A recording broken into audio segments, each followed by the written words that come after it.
The transit gate spat Ren Calloway out at 6:42 inches the morning, Valorian Standard Time, with a wrinkled jacket, a thermos that said Times World's Okayest Ambassador Times in faded black letters, and a briefing document he had read once on the shuttle and then used as a pillow. His aide, Priya, was already waiting on the arrival platform, with the look she always wore when she had been awake for 3 hours, and he had not. "They moved the opening session up," she said. "Of course they did. By 2 hours. Of course they did. You have coffee." "I have coffee." She fell into step beside him, and they walked through the grand causeway of the Valorian conclave without speaking, which was fine, because the causeway had a way of making humans feel like they were being processed rather than welcomed. The ceilings were 4 stories high. The floor was a pale mineral that caught light and held it. Valorian architecture was built to make visitors feel small, and it was very good at its job. Ren didn't look up. He had been to 6 conclave sessions in 11 years. He knew the ceilings hadn't changed. The negotiating chamber was already full when they arrived. 12 Valorian delegates on one side of a curved table, their robes, the deep blue of people who had never once been late to anything. On the elevated platform above and behind them sat the royal observation tier, mostly ceremonial, mostly empty, except for a handful of court officials, and one figure Ren didn't immediately look at because he was busy pouring coffee from his thermos into the small cup Priya had produced from her bag. The High Chancellor, a tall Valorian named Orveth whose face had the particular stillness of someone who considered gravity a personal achievement, opened the session without greeting. "The conclave recognizes the human delegation.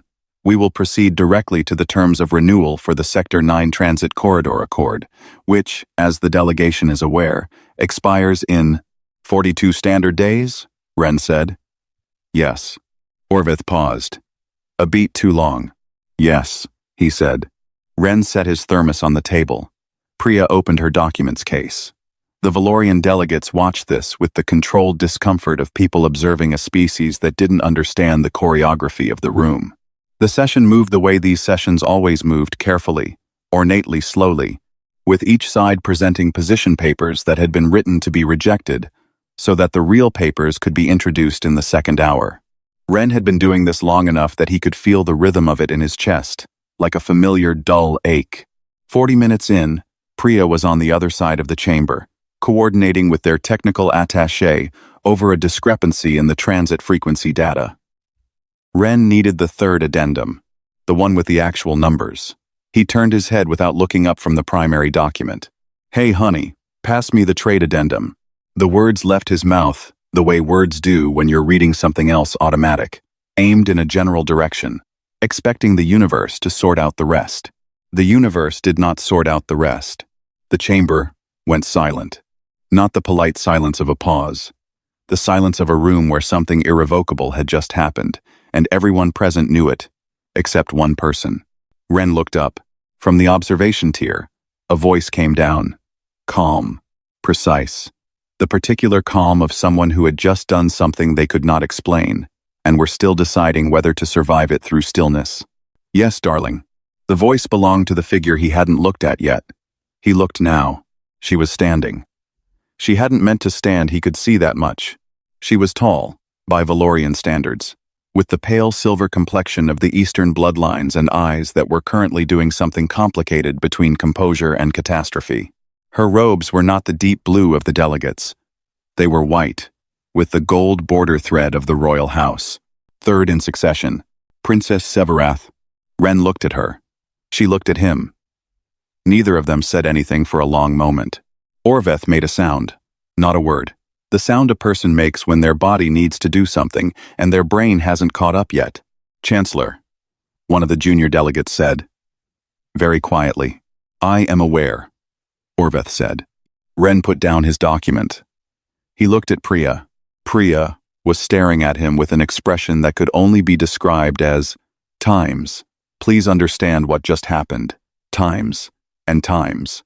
Please tell me you understand what just happened. Times. And times. I have been your aide for 6 years, and I cannot believe this is my life." He picked up his thermos, took a sip, set it back down. "Is there," he said carefully, "something I should know about that exchange?" The silence that followed was its own answer. Orveth straightened. The whole architecture of his face rearranged itself into something formal and fixed. The way a person looks when they are about to say something they have rehearsed for no occasion, because no occasion had ever required it. Under Valorian conclave law, he said, a bonding declaration made before the full royal court, using the traditional forms, an address of endearment, answered in kind, constitutes a valid and binding betrothal under the covenant of Severath I, established 712 years ago, and upheld, without exception. Ren looked at him. A traditional form, Ren said. Yes. And hey honey, is a traditional form. Orveth's jaw tightened. The law specifies times and address of endearment. It does not specify the language. The conclave's universal translation protocol was active. The court heard the address. The princess responded. Ren looked back up at the observation tier. Severath had not moved. She was still standing. Her hands were clasped in front of her, the formal court posture, but her jaw was set in the way of someone holding something down through effort. She was furious. Not at him, he thought. At herself. He had been in enough rooms with enough people to know the difference.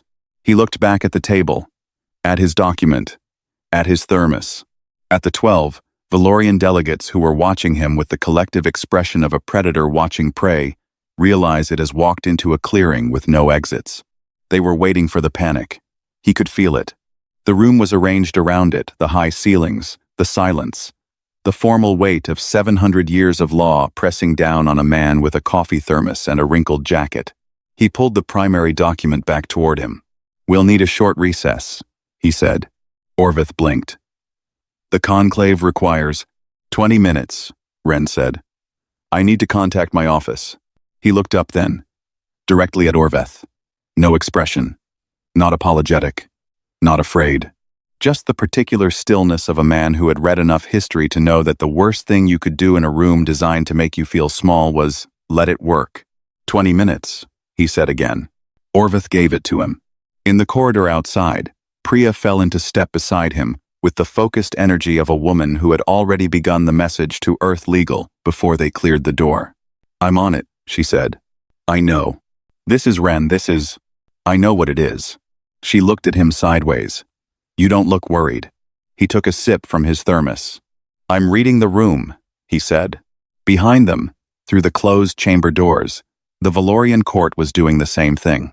And somewhere above it all, in the white and gold of a bloodline that had never once been surprised by anything, a princess stood very still and thought about a phrase she had studied for 3 years and answered on reflex in 4 seconds.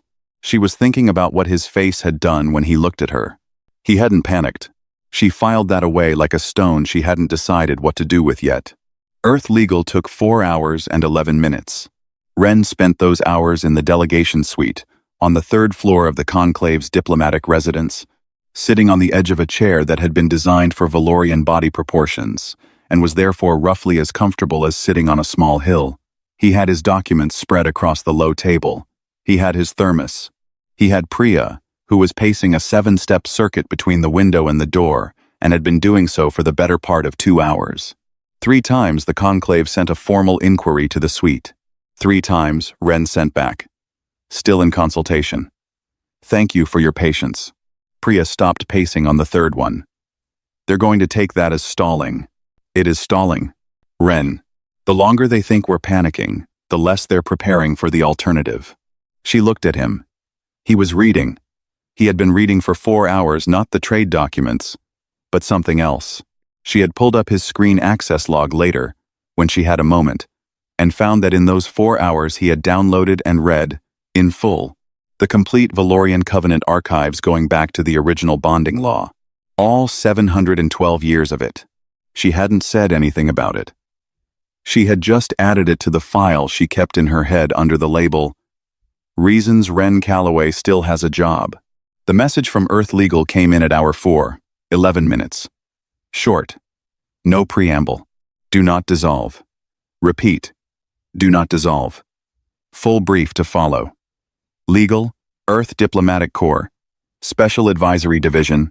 Then, 3 minutes later, the full brief. Ren read it once, set his screen down, picked up his thermos, found it empty, and set it down again. "Well," he said. Priya had read it over his shoulder. She was very still. "They want you to stay bonded to the heir of the Valorian royal house," she said, in the tone of someone reading a sentence back to confirm they had not misunderstood it. Third in succession to the most powerful political family in the conclave. Yes, because under Valorian bonding law, the consort of a member of the royal house holds witnessing rights. Ren stood up, stretched. His back made a sound that he ignored. The right to be present at, and formally object to, any conclave policy vote affecting their home jurisdiction. It's in Article 14 of the Covenant. Originally written to protect royal family members who married into foreign houses. It's been law for 640 years and it's never been invoked, because no one in the royal bloodline has ever bonded with someone from outside the conclave. Priya stared at him. Until a human diplomat accidentally said, "Hey honey," at a trade session. Until that, yes. She sat down. "The conclave is going to offer you an exit. Dissolution terms. I expect they already have a package ready. And those terms will involve Sector 9. He picked up his thermos again, remembered it was empty, and put it back down with the resigned expression of a man who had already mentally prepared for this. They'll want the transit corridor. Probably the frequency rights as well. Maybe the survey licenses in the outer belt. Whatever they think a panicked diplomat will sign to make this go away. But you're not going to sign. I'm going to smile very politely, thank them for their consideration, and explain that I need to refer any dissolution discussions back to Earth for formal review." He pulled on his jacket, straightened it as much as it was capable of being straightened. "Which is true. I do. And Earth has already told me what they think." Priya looked at the message still glowing on the screen. "Do not dissolve. This is going to make them furious," she said. "The conclave has been making decisions about human transit rights in rooms we weren't allowed into for 40 years. He picked up the thermos one more time, apparently on instinct, and finally set it by the door to deal with later. "I think we can absorb their fury." The formal meeting with High Chancellor Orveth was held in a smaller chamber, deliberately chosen Ren, noted for its lower ceilings and more intimate scale. A room designed for confessions. For the quiet acceptance of terms. Orveth had 2 legal advisors seated on either side of him. The dissolution documents were already on the table. Ren sat down across from them. Priya sat beside him. He folded his hands on the table and waited. Orveth spoke for 6 minutes. It was a careful speech. It acknowledged the unusual circumstances. It expressed the conclave's desire to handle this with dignity and discretion. It presented the dissolution framework as something designed for Ren's benefit. A clean exit.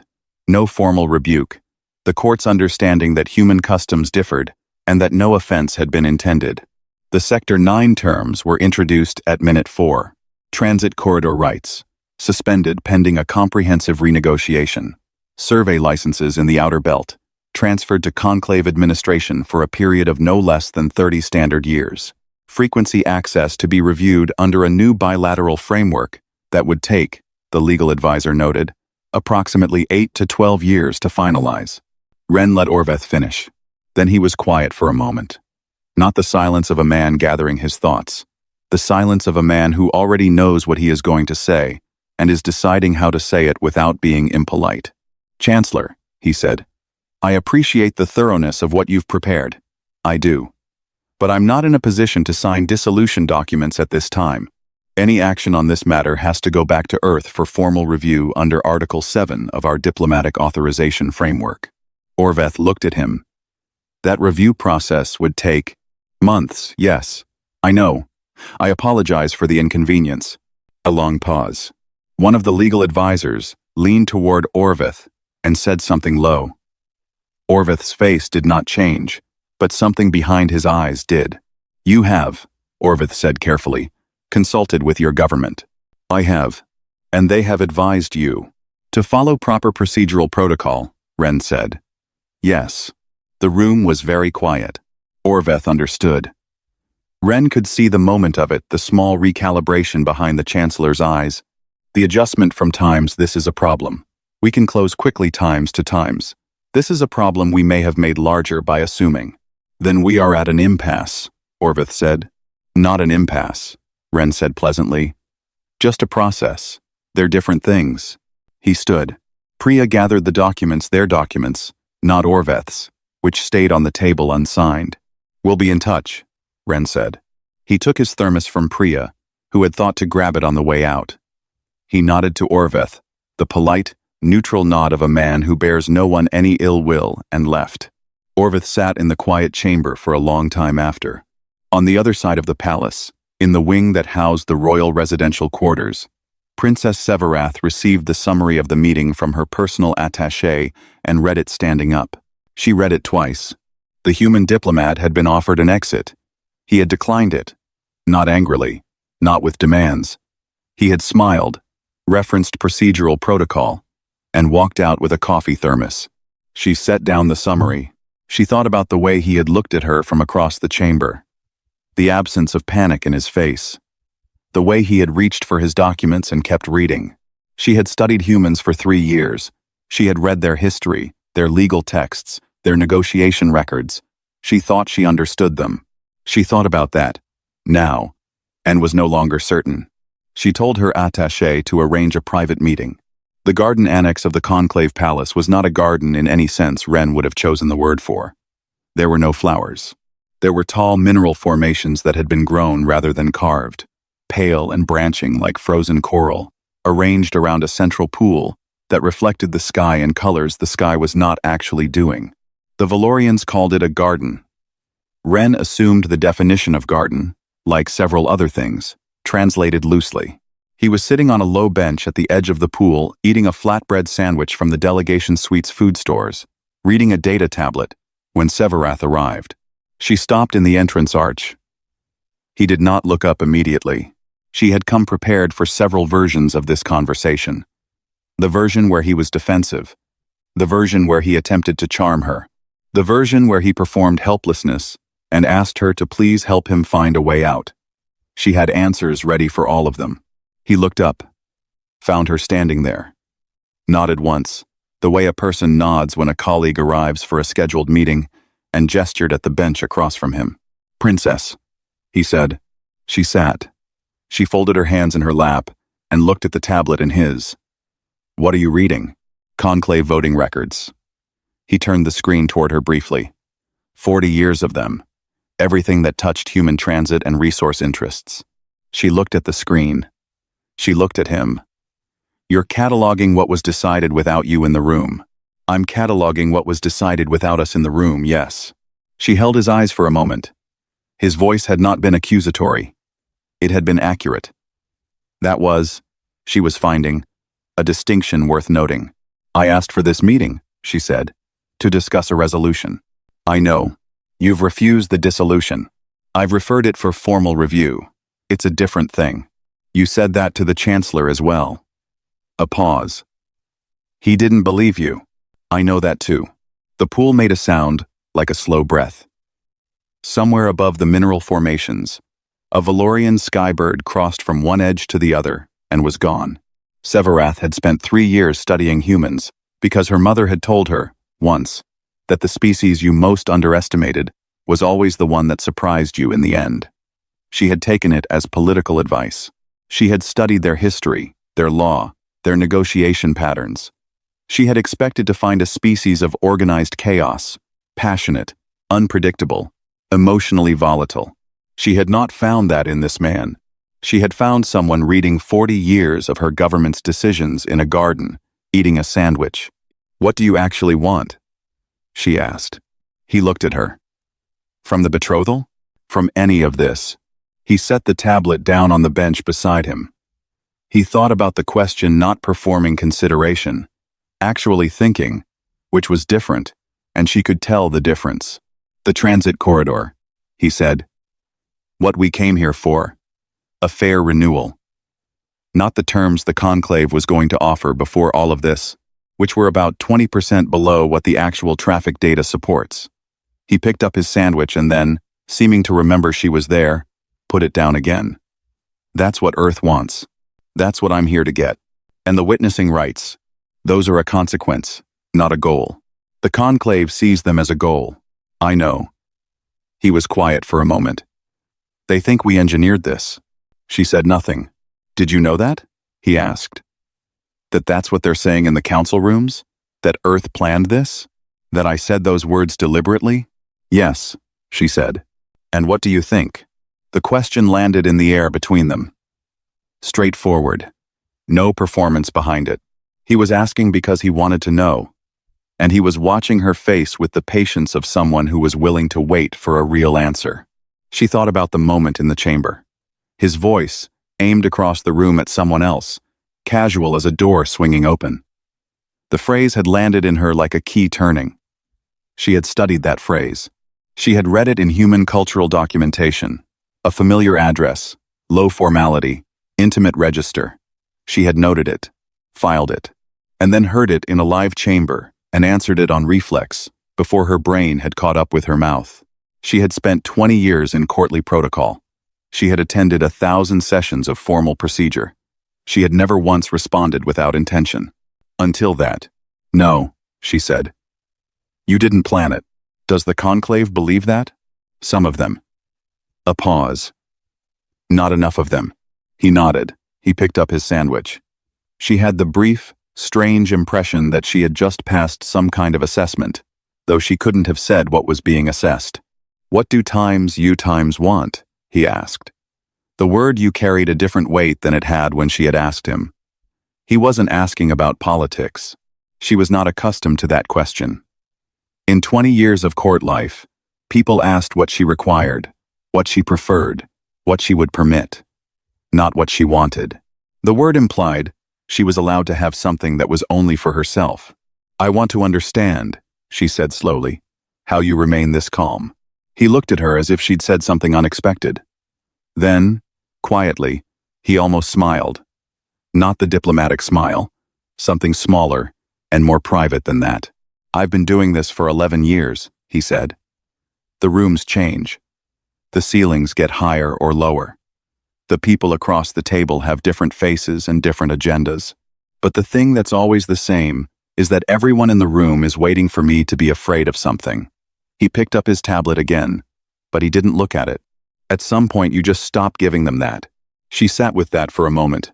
You're not afraid of what the conclave might do, she said. I'm cautious about it. Afraid is different. And me? He looked at her directly.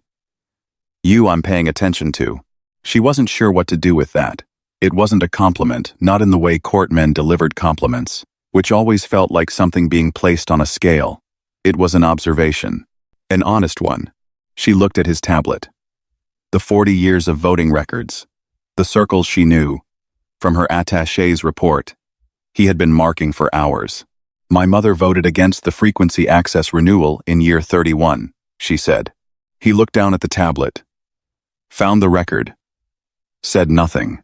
She thought it was fair at the time, Severath said. She was advised it was a minor adjustment. It cut human traffic capacity in the outer belt by 38% over the next decade. I know that now. A silence that was neither hostile nor comfortable. Something in the middle, the silence of two people sitting with a real thing. I'm not here to punish anyone, Ren said. I want to be clear about that. What I want is a table where the decisions that affect us get made with us in the room. He looked up at her. That's it. That's the whole thing. She held his gaze. She had come here for a conversation she could control. She had prepared for 3 versions of him. None of the versions had been this. She had expected a man in trouble. She had found a man with a plan, eating a sandwich in a garden, with the particular patience of someone who has already decided how the story ends, and is simply waiting for the room to catch up. I'll speak to the Chancellor, she said. You don't have to do that. No, she agreed. I don't. She stood. He stood not because he had to, she knew, but because he chose to. That choice told her something. You should know, she said, that the conclave is not finished. They will attempt the High Court review. They'll try to have you found unworthy. I assumed they would. They'll have 72 hours to prepare their case. He nodded. She turned to leave. At the arch, she stopped. What does it mean? She asked. The phrase on your container. He glanced at the thermos sitting on the bench beside the tablet. World's okayest ambassador? Yes. He considered it.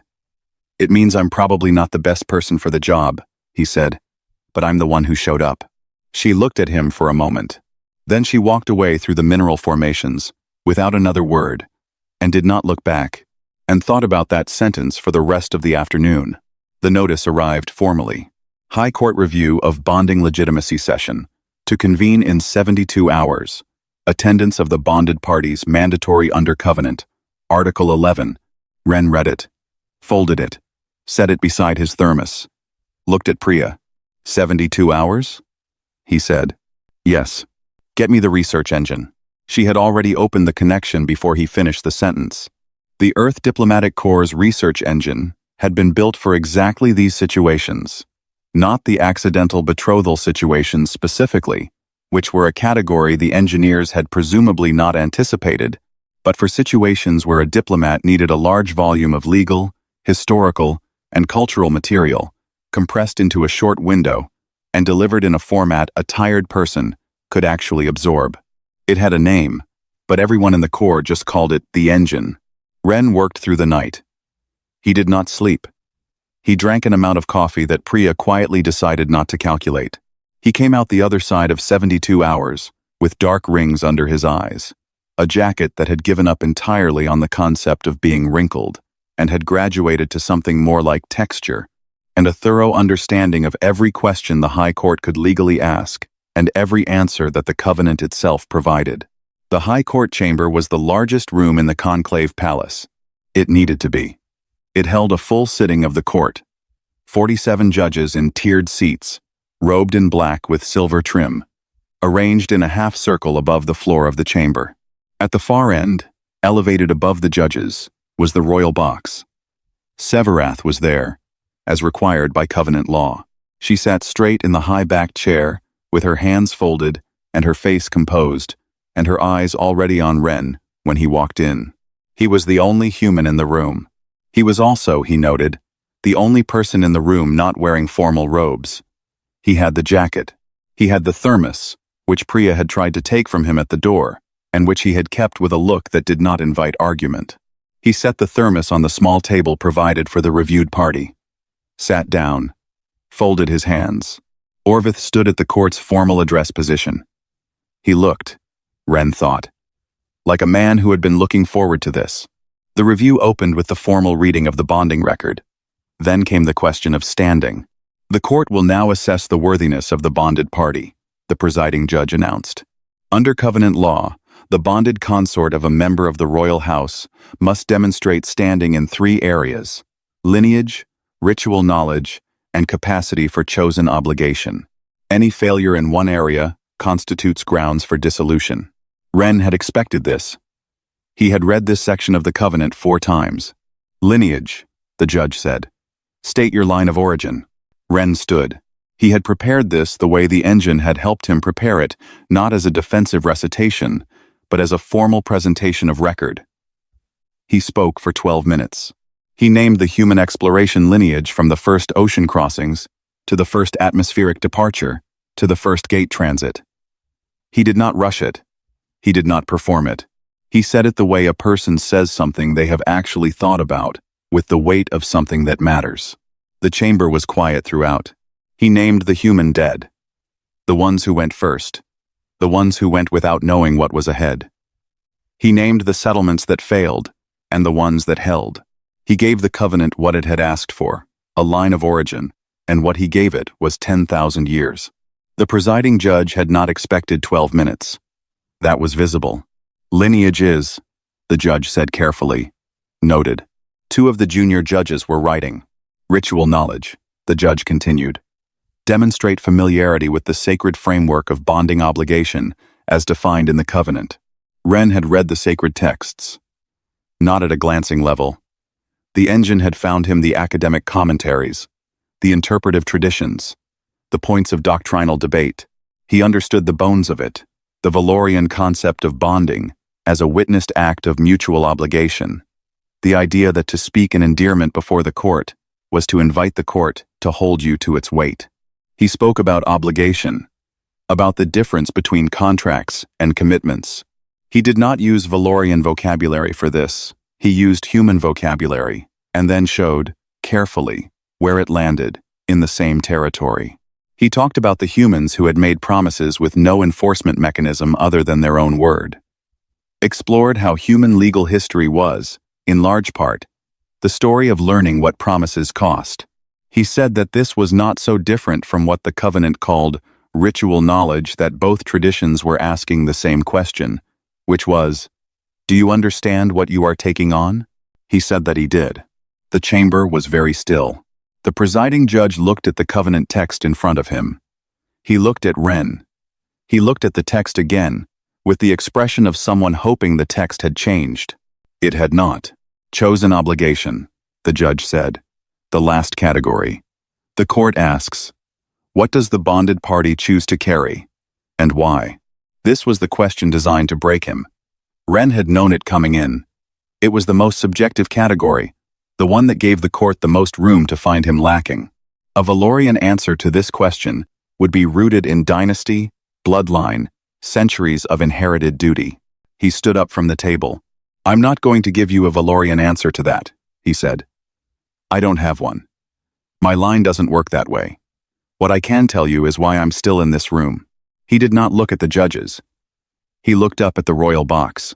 Because 40 years ago, decisions got made about where my people could go and what we could carry through the dark, and we weren't in the room. And those decisions compounded. And the people who made them weren't cruel. I want to say that they just didn't think about what it cost on the other end, because the other end wasn't standing in front of them. He lowered his gaze to the court. "I am not here to punish that. I am here to make sure there is a person standing in the room from now on. A witness. That's what chosen obligation means to me. I choose to be the person who stays in the room." Silence. One of the junior judges had stopped writing. He was staring. Orveth's face was very controlled. Too controlled. The face of a man performing calm because he no longer had access to the real thing. The presiding judge looked at the Covenant. He looked at his fellow judges. He conducted a silent conversation with his eyebrows, and the tilt of his shoulders, and the particular Valorian set of the jaw that communicated in a language Ren had learned to read over 11 years. "We cannot dissolve this. The law would not allow it." The Covenant had been written by people who believed in chosen obligation above all things. The man standing on the floor of their chamber had just described chosen obligation in terms that the Covenant's own foundational text would recognize. They had built the trap. He had walked in, read the walls, and found that the trap was, by its own design, required to let him go. The court, the presiding judge said, slowly, finds no basis for dissolution. Somewhere above the chamber, Severath's hands, folded in her lap, were perfectly still. She was watching Ren. He picked up his thermos from the table. He thanked the court for its time, genuine, not sarcastic, and turned toward the exit. Orveth said, from across the chamber, "This is not finished, Ambassador." Ren stopped. He turned back. He looked at the High Chancellor with the same expression he had been wearing since the transit gate 3 days ago, the expression of a man who had never, at any point in this process, believed he was losing. "Chancellor," he said, "it was finished when you built a law that holds chosen obligation above all else, and a human showed up willing to choose." He walked out. The thermos went with him. Behind him, the clerk assigned to record the session finished typing the official notation, saved the file, and sat for a moment looking at what she had written. She had been a court clerk for 19 years. She had never written anything like it. She saved it again, just to make sure it stuck. The records room on the administrative level of the Conclave Palace was a quiet place. Long shelves, low light. The particular dry stillness of a room where important things went to become permanent. Marette, the senior clerk, had been logging documents for 19 years. She had a method. She had a rhythm. She did not, as a rule, sit staring at a completed entry for 4 minutes before she could bring herself to file it. She read the incident report one more time. Bonding initiated via standard human greeting, Class 3, casual endearment. She added the notation. Marked the case status. Closed. Precedent set. She filed it. Leaned back in her chair. Looked at the ceiling. She thought, somewhere in the long history of Valorian law, this document would be cited, footnoted in academic papers. referenced by future clerks in future chambers dealing with future situations no one had thought to prepare for. The thing that happened here would live in the law long after everyone in this building had turned to dust and the mineral formations in the garden had grown another foot. It had started with a man saying, "Times, hey honey, times," at a trade session. She thought about that for a long time. Then she went home. The observatory was at the top of the palace's northern tower.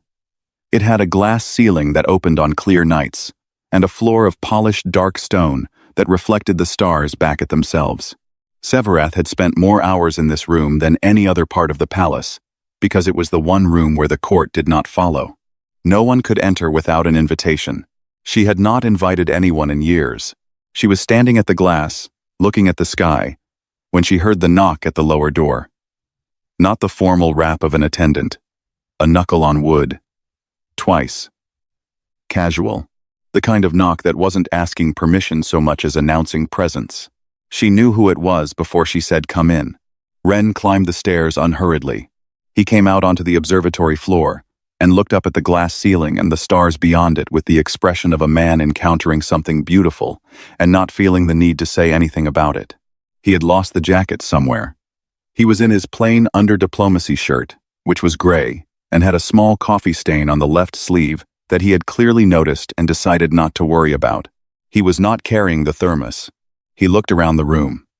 At the glass, at the stars, at the dark stone floor, and the reflected light scattered across it. "Nice room," he said.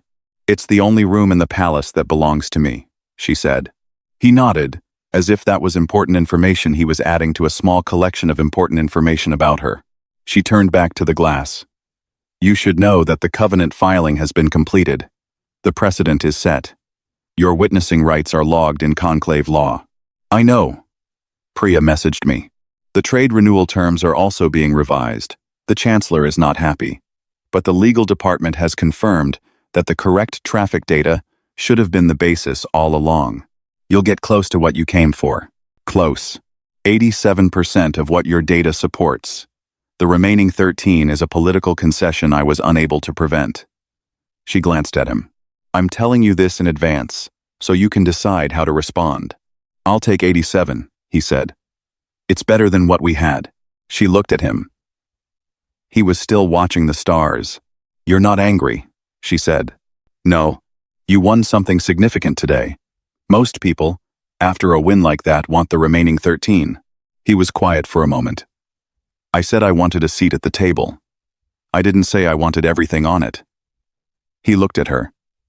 "There's a difference." She turned back to the glass. They stood in the silence of the observatory for a while. It was not an uncomfortable silence. It was the silence of two people who had said a number of real things to each other over the last 3 days and were not certain what came next. "I owe you an explanation," she said. "You don't." I answered the phrase reflexively. I had studied it. I knew what it was. And when I heard it in the chamber, something... She stopped. "It was not planned. I want you to understand that." "I know that." "You knew from the beginning?" "I suspected." He turned slightly toward her. "You were furious at yourself. Not at me. From the first moment. If it had been a strategy, you would have been watching to see how I reacted. You would have been satisfied. You weren't satisfied. You were horrified," she said. I was going to say surprised. But yes, probably that too. She looked at him directly. 20 years of court training, and she could still feel the heat in her face that had no business being there.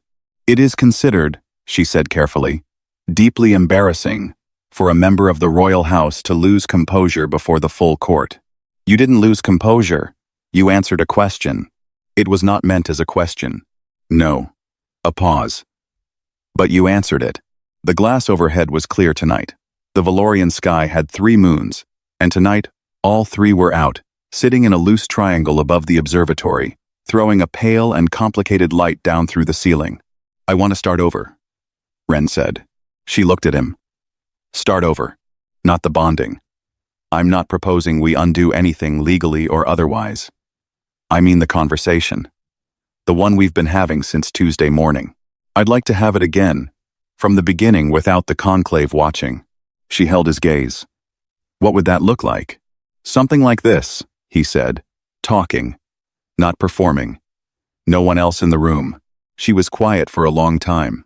Outside, the moons held their positions in the sky the way moons do, patient, old, unconcerned with the small and serious business of people in tall rooms deciding things. I don't know how to do that, she said. It cost something to say. I know. Neither do I, if we're being honest. He looked back at the stars. I figure we'll be bad at it for a while, and then get better. She looked at him. At the coffee stain on his sleeve. At the steady, unhurried way he stood. You are a very strange diplomat, she said. World's okayest. He agreed. She looked away before the corner of her mouth could do the thing it was trying to do. She was not entirely successful. They stood there in the observatory, under the 3 moons, in the one room in the palace that belonged only to her, and now, for the first time, also to him in some way she did not yet have language for. Not in Valorian. Not in human. Something that would need to develop its own vocabulary. She thought about chosen obligation. About a man who had read 40 years of voting records and decided to stay in the room. She thought about the phrase she had studied and answered without meaning to. She thought that there were worse things in the universe than being surprised. 3 floors below, in the administrative wing, Maret the clerk locked the records room and walked down the long corridor toward the main exit. She passed a junior colleague, going the other way, who asked how her evening had been. Strange, she said. Good strange or bad strange? She thought about the entry she had filed. The incident report. The precedent. The weight of 700 years of law, bending around a phrase that had been said on accident by a man with a coffee thermos on a Tuesday morning. Honestly, she said, I'm still deciding. She pushed through the doors and went out into the Valorian night, where the 3 moons were out and the air was cold and clear. And somewhere above her in the northern tower, 2 people were beginning, for the first time, to talk.